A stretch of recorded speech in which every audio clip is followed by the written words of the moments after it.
And so without further ado, today's speaker is David Litchfield, and today's talk is Find Me in Your Database.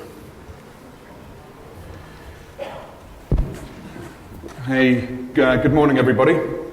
Thanks for coming. I hope you're enjoying your stay in Las Vegas so far. It's just about to get even better. So, today's talk's going to be about index security on the Oracle database server. Find me in your database, it's supposed to be a bit funny, like I owned you, so you can find me in your database, but also look me up in your database because it's index-based, you know. So let's get on. So who am I? I've been kicking around the industry for probably about 15 years now. Primarily, I'm a vulnerability researcher. I started out in buffer overflow exploitation a long while ago, about 15 years ago, or probably about 12. I knew about this thing called buffer overflows. It was this magic thing that I didn't quite understand. And I was playing around with the remote connection manager, the RAS service on Windows NT, and I put a long string of A's in the RAS phone book, basically, and started something off, and this access violation kicked off. Address at 414141, reference memory at 4141. It's like, wow, that's one of these buffer overflow things, these magic things that people keep on speaking about. So I taught myself how to exploit a buffer overflow. And as I was doing that, I wrote a paper on it, exploiting Windows NT for buffer overflows, a tutorial and everything like that. And I cringe now when I go back and look at that paper because it's evident that I don't fully understand the idea. I get code execution and everything, but you know, the whole concept of overwriting the save return address and this, that, and the other, it's just not in there. It's plainly just not there. So yeah, I cringe when I go back and read my old papers, but it sufficed. So anyway, moving on from there, I started looking at the Windows 2003 stack protection stuff and wrote a paper on defeating that. And afterwards, I moved into database security. I was starting to look at Microsoft SQL Server 2000. I discovered the flaw that Slammer exploited and presented in May 2002 and presented some shellcode to demonstrate the exploit or how dangerous the flaw was in SQL Server. And then the people who wrote Slammer took my code and used that as the template. So it was, it caused me to question what I was doing at the time. So anyway, eventually Larry Ellison turned around and said his product was unbreakable. And I laughed and laughed. And after I managed to stop laughing, I started researching the database. And my brother and I, between us, sent within the 24 hours of Larry Ellison saying that about 35, 36 different flaws that allowed some really silly ones, like an overly long username will allow you to cause a stack-based buffer overflow and gain full control over the Oracle database server. And this is an EAL 4+ certified product at the time. So it's sort of just, you know, as far as the common criteria is concerned, you just had to read the database protection profile to understand that, you know, no real thought had gone into actually securing it. I think the protection profile says this only works if you're on a non-hostile network. Well, you know, what's that worth? So I then started getting into database forensics, and because I realized that no matter what you do, at some point you're still going to get owned. And I think some of the work done by Anonymous recently has shown that, you know, we need to understand how to find out when hackers break in, what they've done when they've got there, how they did it, and what we can do to prevent them from doing it again in the future. So I founded a company called Verity, and that was recently acquired by Accuvant, who is my current employer. And some other stuff I've done. I've written some books. And if you want to follow me on Twitter, I sometimes tweet about security stuff. I sometimes tweet about sharks, probably more often the sharks than not. And if you want to contact me about any of this stuff, my email address is dlitchfield@accuvant.com. So, without further ado, we can skip that slide. Yeah, this is the quick overview of what we're going to do today. Quick overview of what indexes are in the database and stuff. And then look at some of the weaknesses in the Oracle's version of indexing, and then demo some exploits. Now, unfortunately, this was a video which is no longer playing, so I'll describe what happens. So there's a wee dog yapping, and Oracle says, this is an unauthorized user, and then there's a cake, and they said, this is your data, and the cake is on top of a nice table, and then this little dog is trying to get the cake, and Oracle says, we're unbreakable, the dog can't get the cake, kind of. Now, it would be so much funnier if I could show it to you as opposed to me explaining it to you, but since we have no video, you're left with me. Do I get an Oscar for that, by the way? No. Thank you. That was my little dog impression, by the way. Yeah, George Hulme sent me this video, so I was going to include it. So the motivations is basically trying to improve Oracle's software, or any database software for that matter, including Microsoft, including IBM and everyone. So if we look at flaws that can be exploited specifically over SQLnet, in other words, we're not interested in the HTTP flaws, we're not interested in this, that, and the other. The only ones we're interested in are the ones that are exploitable over SQLnet, okay? And the amount of flaws that Oracle have patched, oh, by the way, each one of these is one of their critical patch updates going back to July 2008, so the past 4 years, essentially. So we can see a marked improvement. Another thing, it covers Oracle 9i Release 2 all the way through Oracle 11g Release 2. The further you get to the right, the less 9i R2 stuff there is, simply because they desupported it. So we can see, though, a marked improvement. On the left-hand side, which is July 2008, they were fixing, with each critical patch update, which comes out every 3 months, between, at the worst, about 15 flaws every 3 months, just SQLnet ones. And other than a blip a few months ago when they, had about 11, I think it was, they've done really well. So Oracle have done a great job in terms of things like PL SQL injection flaws. They're almost been hunted to extinction now. There's a couple, things like stack-based buffer overflows. Again, they've done a really good job. Their data flow tools and analysis are actually not too bad. But they seem to be, from what I can infer, led by what the security research part of the industry is doing. That's what they'll focus on and make sure that there's a few bugs in that area. But when the security industry the security researcher side turns to a new area that no one's looked at before, suddenly there's a whole bunch of low-hanging fruit again. And so, like, for example, a few years ago, I started looking at the Oracle the Java implementation within the Oracle database server itself, and there was a couple of fluffy things around there. And then people have been looking at the index side of things, and again, suddenly there's a whole slew of flaws. In fact, one of the things we'll be speaking about, which isn't my finding, it's someone else's, is a whole new class which really hasn't been publicly discussed yet. Just to give you some context, this is Microsoft SQL Server in the same time period, covering since SQL Server 2000 and up to version 2 of SQL 2008. This basically is the amount of flaws. So that's how Oracle's doing, that's how Microsoft's doing. So it's a pretty good record. So everyone understands the concept of an index in the back of a book. If you don't, you should probably be in the kindergarten class down the road, but I'm sure everyone does. So an index basically helps us find stuff quickly. Now, the way it happens in Oracle is, by default, indexes in Oracle are known as B-tree, and what that essentially does is, before we even go there. So data in Oracle is stored in blocks. So they have a data file which is logically split up into blocks of data. Now, each block of data has rows within it. Now, what an index does basically is say which row and in which block you can find a specific bit of data. So let's say we've got a table with 1 trillion records in it, so people's first and second names.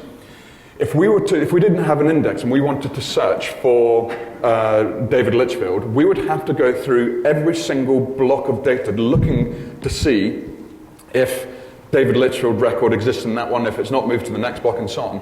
Now, what an index will do basically is split up those, like Litchfield, into, an order so that, say, A to M can be found over here, and N to Z can be found over here. And so Litchfield is somewhere in between there, and then the next level down, it's like a tree node, basically, with leaves coming out. The next level down will look between like F and L and so on, and then move down until we get to the end node that points basically to where the record for Litchfield can be found, or LITC, and then the remaining records and so on. So with only checking 3 or 4 nodes in the index, we can quickly locate through trillions and trillions of records. So that's why indexes are so good. They're created on pretty much like one or more columns. So as I said, we've got a first name and a last name. We might create an index that indexes those columns so we can look up based upon that information. Or we can have one or more indexes per table and stuff. Now they can be function-based as well. Now what I mean by that is we might want to uppercase Litchfield or whatever the username is before doing the search. So we could create an index that has a function embedded with it. And then there's domain indexes. Domain indexes are whereby we have a complex data type. So let's say we have an aeroplane. An aeroplane has things like a weight, it has a wingspan, it has a range, and all of these things might not be straightforward data. For example, there might be blobs, there might be this, that, or the other. Now what we can do basically is create our own domain index, our own application domain, that allows us to still have indexes that search through these complex data types. So we'll look at some of these in a minute. Okay, as far as privileges are concerned on indexes, to create an index on a table, one of the following must be true. We either need to own the table, or create any index privileges, which typically you will not find on a system, or have the index privilege on a given table. Now remember I spoke about function-based indexes earlier. People who know about Oracle the light should be coming on if it's not already on.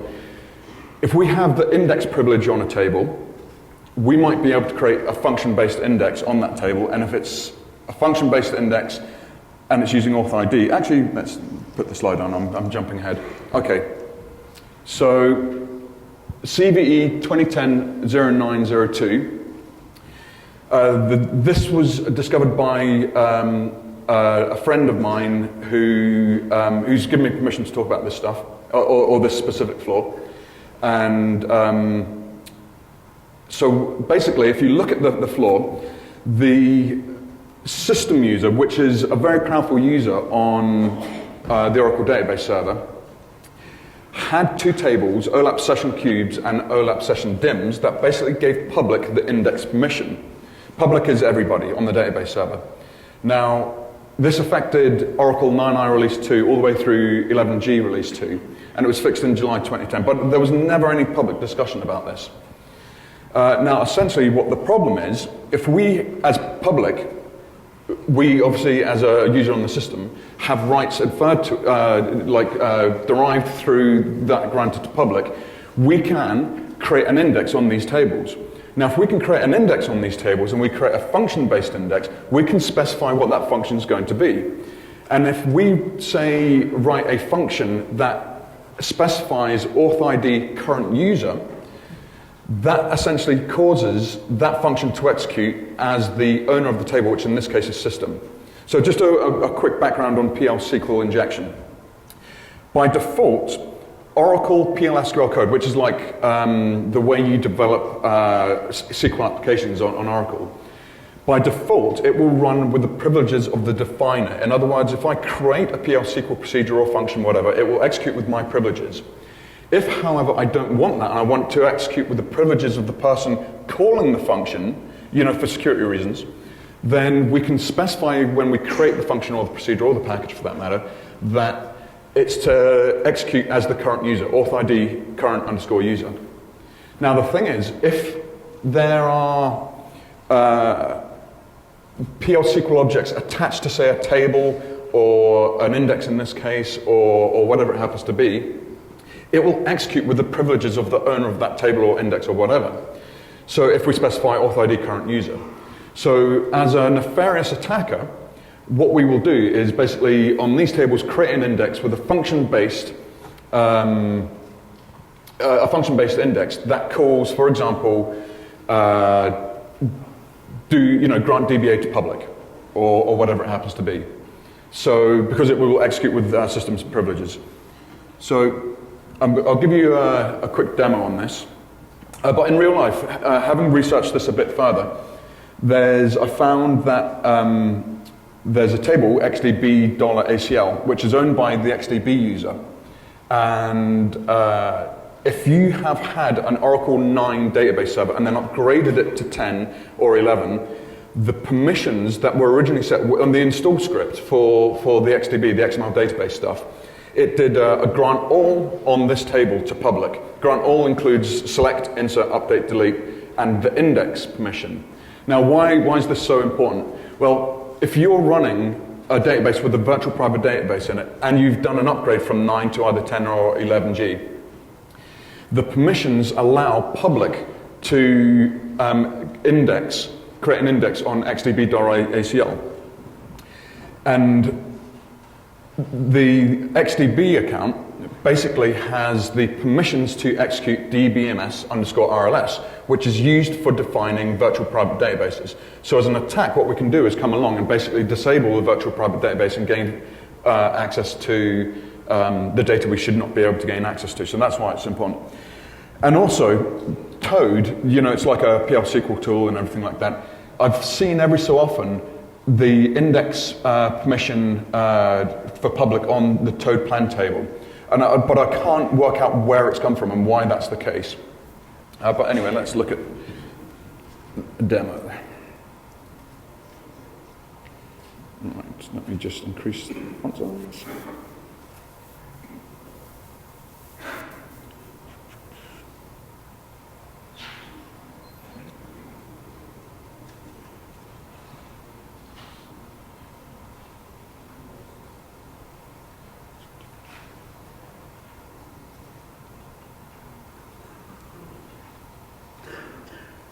Oop, all right.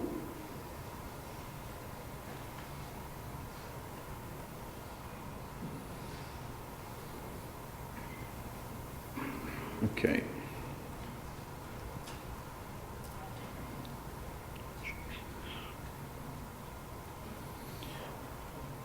Okay, so I'm just going to do the setup first and explain what's going on. Right, so there is a table called, sorry, let me move that away. So let's say sys has a table called demo exploit table, and we will grant the select and the index privileges on it, and then, whoop,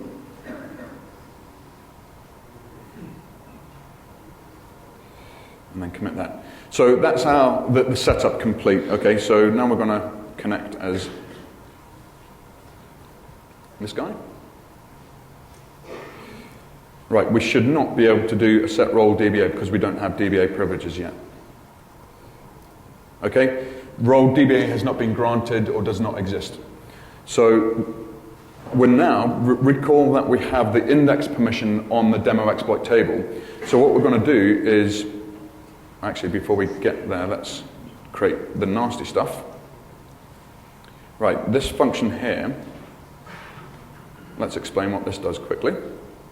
Okay, so we have a function we're creating called y that takes a parameter foo and it returns a type of varchar. Now it has to be deterministic in this case. If you're creating a function-based index, the function that's going to be on the index needs to be deterministic. Now what that means, it's irrelevant what that means right now, but the key here is pragma autonomous transaction.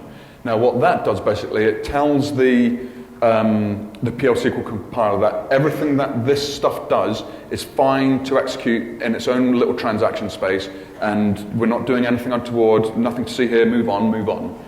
And what we're doing is granting the DBA permission to the Blackhat user. Now, I don't need to do a commit, but sometimes if I don't do the commit, it doesn't work, so it's in there for safety's sake.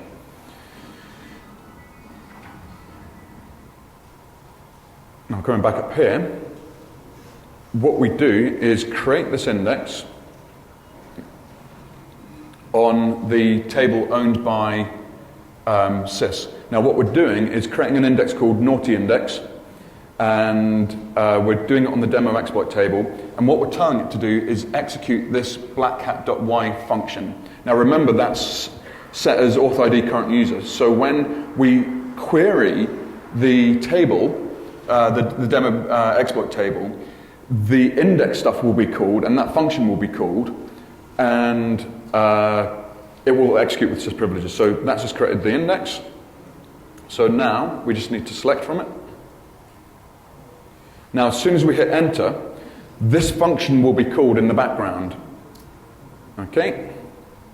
So now our exploit should have worked out. We should have executed this function, this this stuff here.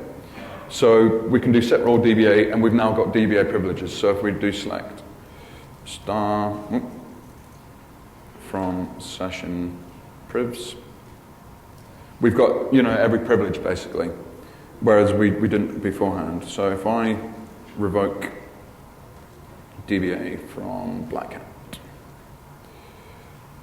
because we're going to do several more, and then drop the index. Okay. So you can see how giving index permissions to a table, to public, or anyone for that matter, is dangerous, because it essentially gives them the ability to run code as that user. So don't do it. It's naughty. Right. So moving on to the next stuff. Okay. So I spoke about domain indexes earlier. It's the same. It extends indexing essentially. Now, we're doing okay for time. There's a whole bunch of extended indexing on a default system. So both MD-sys, CTX-sys, XDB and XFS-sys, all these have their own index types that basically describe non-standard data. In other words, non-numbers, non-bar charts, and so on. So these are used for things like the spatial application and the context application and so on. Now, essentially what is described by this, the indexing interface, is the Oracle Data Cartridge interface, and you basically build an index type that have these methods on them. And so, for example, we would have ODCI index create, which would fire in the background on the event of an index type, an index with that index type being created. Or if we dropped an index of that specific index type, the ODCI index drop would fire and so on. Now, if you look at every single, well, I say every single tutorial, I've not looked at every single tutorial, but the ones I have looked at, they all very neatly and nicely show you how to put SQL injection floors into your applications. It's even the Oracle ones. The Oracle tutorials teach you how to put SQL injection floors in your code. So if you, in your own bespoke or custom applications, have created your own index types and stuff like that, there's a very high chance that your versions of ODCI index drop and create and so on will be vulnerable to SQL injection. So if you're responsible for this kind of stuff, go back and take a look. Highly advise that. Now, if we look at another recent flaw discovered by Martin, CV 2011-3512, basically it's a bunch of spatial indexes, which is this whole domain index stuff, and on the event you drop an index, you essentially, the index has to have the arbitrary SQL in the name, and you enclose it with quotes. You can basically execute arbitrary SQL when you do the drop the index, because in the background the ODCI index drop happens, and that's when it embeds the name of your index into a block of PLC code and executes it. Now, because it's owned by MD-sys, you can't do a direct upgrade to a privilege upgrade to DBA.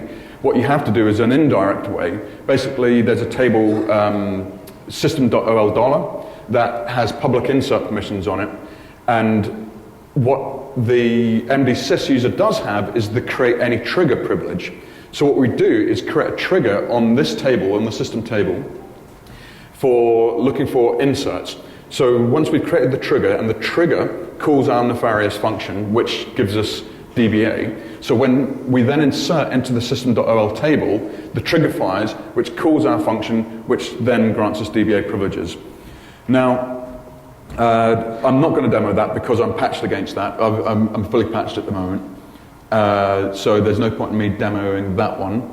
But it was fixed in October 2011. But if we look back in 2006, there were a bunch of flaws in the CTX-sys domain indexing space whereby the same kind of issues were found. So, for example, the ODCI index drop and create and so on. You would think if you had a good security process in place, that organization would turn around and say, what else uses this stuff? Oh, look, MD-sys, the artery indexes and the spatial indexes, call this stuff. Oh, look, and we're vulnerable to SQL injection here too. They should have been more proactive about it and fixed it there and then, but they didn't. Okay. This one was patched in April 2012. I was hoping they were going to patch the other one, which I'm about to speak about, which is unpatched. But this one essentially is a classic stack-based buffer overflow. So if we alter an index and rebuild the online parameters and put basically a long string in there, it causes a stack-based buffer overflow. And I reported it in 2011, and they actually got it fixed really, really quickly, within a couple of months. So doff my hat to Oracle there. And I'm not going to demo this one because I'm patched against it. But yeah, it's boring. It's a classic stack-based buffer overflow. Own the system. Don't tell anybody, but this one's not patched. So we create a table with a dodgy column name. Dodgy being we put our nefarious SQL in there. We then create an index on the column, and then we run dbms stats against it. Now dbms stats goes about doing some of this ODCI stuff for us. We then drop the table and then bam, our SQL runs. So it's a second order SQL injection as sys. So yeah, let me explain that. So I own the table, I own the index, but because it's sys executing it after we run the dbms stats on it, it's sys-owned stuff that executes, so we get sys privileges directly. So, yeah, before we get there, let's say I created a column called, and then quoted in double quotes, foo single quote bar, double quotes. What happens is, when we come to drop that index after running dbms stats on it, this is executed. Now, you can see that we've got a single quote, double quote, foo, single quote. So what that's done basically is broken us out of those single quotes, and then we can tack on our arbitrary SQL. So that's the anonymous block of PL SQL that's being executed.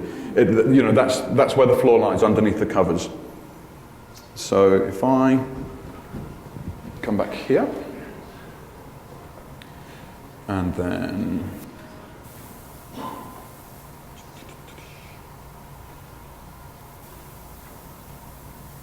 reconnect.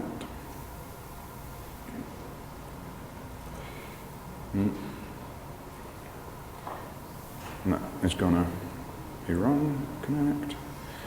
Blackhat / password. Okay.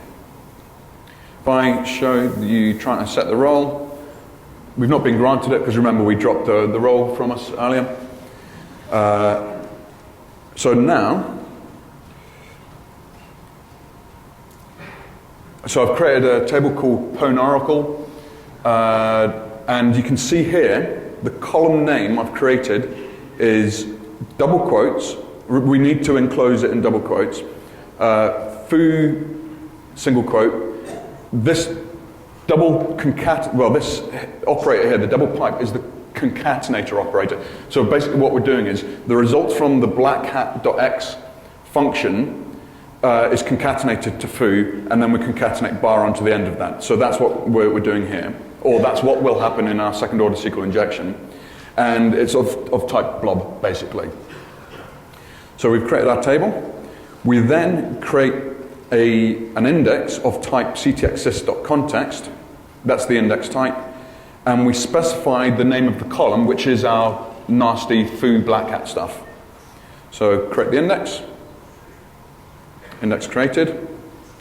So now, and this is the secret recipe, or the secret part of the recipe, we call dbms stats on it, gather table statistics. Now what that does, see everyone's taking photographs of the exploit, nice.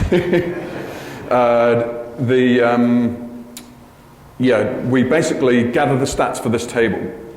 And in the process of doing this, it will also generate stats for the index as well.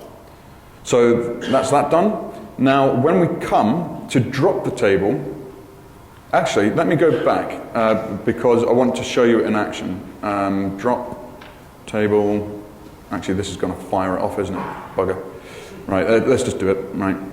And I'll come back and show you. Right. So essentially what I've got is a function here called x that, again, it's using that auth ID current user, granting DBA to public to Blackhat, and we're calling that x function basically. So when I do this, that would have executed my x function, so I can now go set role DBA. And so I'm DBA again. Okay, so that's, thank you.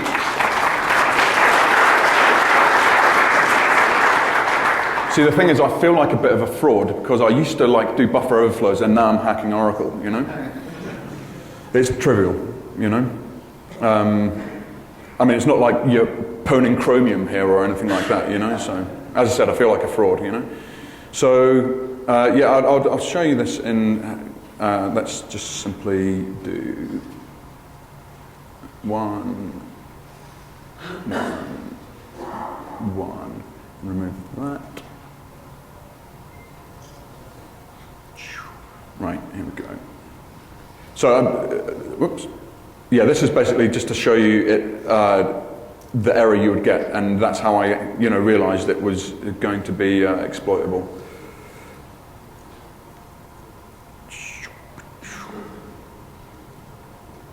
Right, create the index. Yeah, I've got two, thank you. Okay, that's the index. And then burn one.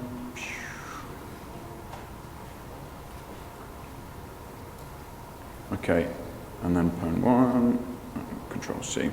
So we get an error basically. See here, error occurred at recursive level, because what it's trying to do is it embeds that foo single quote bar in there, and essentially chops this off, making this like an identifier kind of thing there.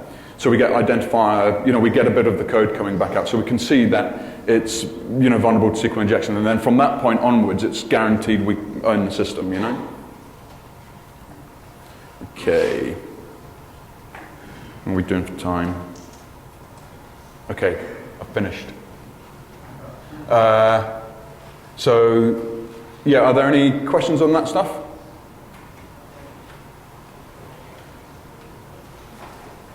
Sure. Is there a microphone at all? No microphone, no? All right, could you go up to there and ask the question, just so everyone can hear it?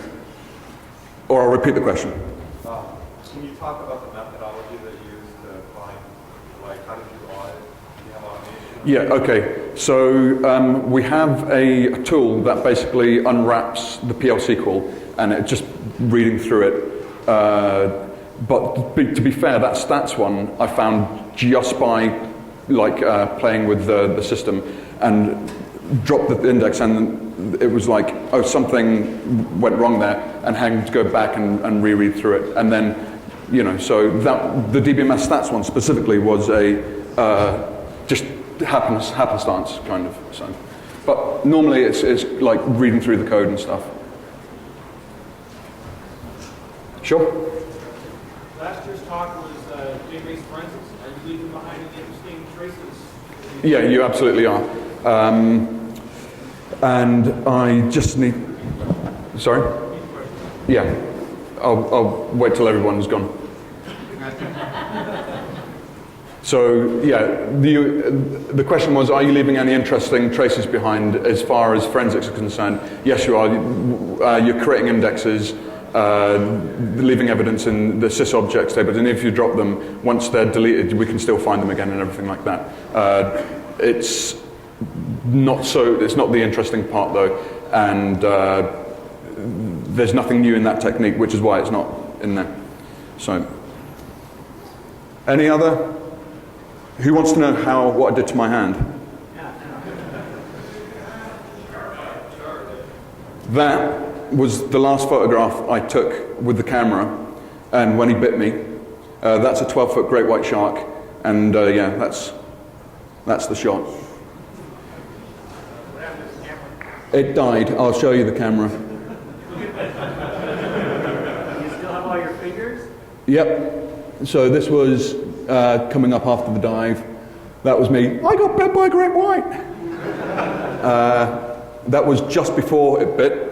So that was it coming around, and I was like, great, it's going to swim over the top, and I'll get a great shot of its snout, and then bam! And that was my camera on the top, and the scratch marks down there, underneath.